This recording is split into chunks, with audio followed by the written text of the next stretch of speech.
Will Russia attack NATO? How close Putin's troops are to the Poland-Ukraine border and what it means for the war.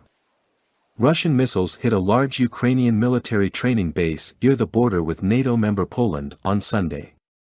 As Russian President Vladimir Putin's army moves westwards across Ukraine, fears of a military conflict between Russia and NATO forces have grown. NATO member nations have so far supplied Ukraine with weapons and sought to isolate Mr. Putin by imposing harsh economic sanctions, seeking to avoid becoming directly involved. But how likely is it that Russia will attack NATO?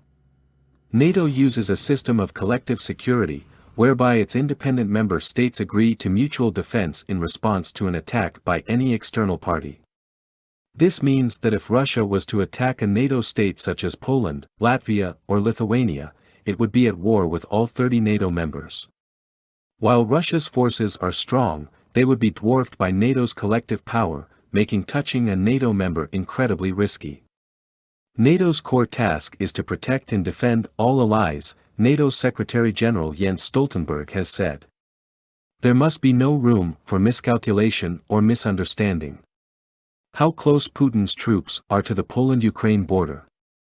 The attack on the Yavor International Center for Peacekeeping and Security, a military training base just 25 kilometers from the Polish border, has brought the war to the doorstep of NATO. Russian ground troops are yet to reach western Ukraine, having invaded the country from the north, south and east on February 24. The bulk of Russian forces are around 15 miles outside the capital, Kiev, in central Ukraine, more than 500 miles from the Polish border. Western experts described the attack on the military base in Yavor as a middle finger to the US and NATO. Former Ukrainian National Security Chief Oleksandr Danylyuk said he fears Russia could begin provocations in NATO countries such as Estonia, Latvia and Lithuania very soon.